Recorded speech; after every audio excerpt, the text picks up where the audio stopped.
Hi guys, now is March 2, 2026 Monday. Guys, sa video kong to, i-flex ko na naman again ang aking Nature Skilotin Gummies. I Protect Zeaxanthin with vitamin A supplement. Orange flavor, 60 gummies, 12 mg guys. Oh. Guys, kasi ang daming benepisyo nito guys. Ang ganda guys. Wait guys ha. Ang purpose po nito guys, wait. Sa mga malabo na mga paningin dyan guys, before tayo matulog, mag-take tayo nito. Kung adult, to gummies. Kasi gummy to. Hindi to candy. Hindi to tablet or medicine. Food supplement lang to guys. Gummy. Oh. Mga hearts ang forms. Mga forma. Mga heart, puso. Oh. Guys, before tayo matulog, kung adult tayo, kumain tayo ng 2 gummy. Or kung bata, mga kids, 1 gummy. Yan, ito.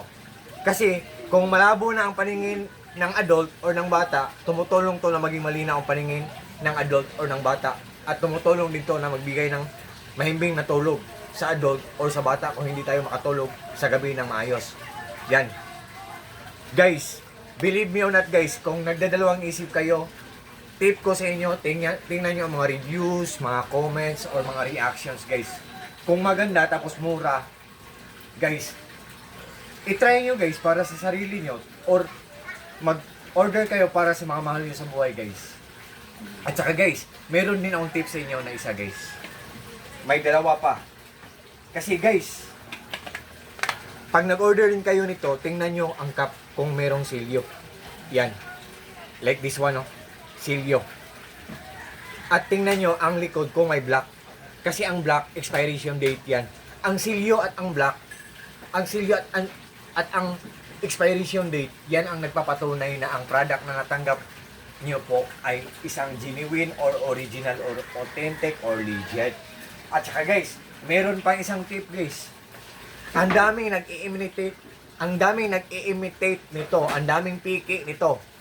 Pero kung ang natanggap nyo na product, ang color ng orange niya ay dark orange, yan ang genuine na product. Pero yung piki, light na orange lang yun guys. Be careful kayo guys. Guys, sa murang halaga nito, ang daming benepisyo nito. So, can't you see guys? Can you imagine guys? Makakuha lang tayo sa ganitong product na mura lang guys. So guys, what do you think guys? Do you like it or not guys? Oh? What can you say guys? So, sa mga interesado dyan guys, tingnan nyo lang sa link ko. At sa nag-order nito sa akin, thank you po sa trust po at suporta. At sa mga friends ko, thank you sa trust at sa suporta din. God bless po sa ating lahat guys. Peace, bye-bye at God bless sa ating lahat. Or God bless us all. And that's all.